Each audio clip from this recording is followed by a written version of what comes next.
Hi guys, still talking about Jesus as the Word of God. John chapter 1 verse 14 also described him as the Word of God, which says, "The Word became flesh and dwelt among us.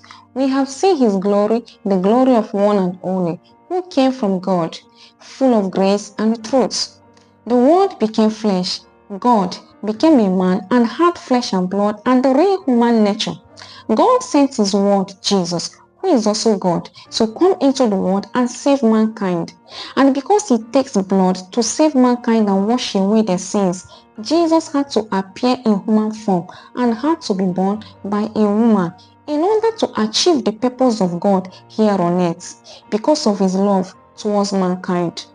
Coming into the world, he took the name Jesus and he possessed two natures. One is God's nature and the second one is man's nature. In fact, this is a great mystery revealed by God.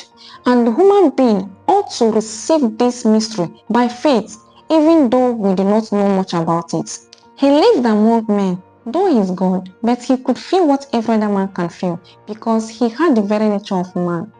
He's called the Son of God because he has the fullness of God in him. He's the embodiment of God's nature, the embodiment of God's message and revelation to mankind. He's the full expression of God's mind and the complete revelation of God's heart and nature, who came from God. Isaiah prophesied about him, "For unto us a son is born, unto us a son is given, and the government shall be upon his shoulder. His name shall be called Wonderful, Counselor, Mighty God," and so on. And Matthew 3:17 says, "A voice came from heaven, said, This is my beloved Son, in whom I am well pleased."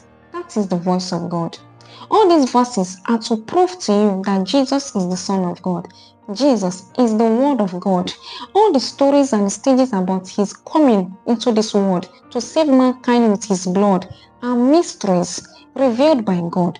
We human beings just have to believe it by faith, even though we don't know much about it. So there is no room for too much question about things we know that are greater than us.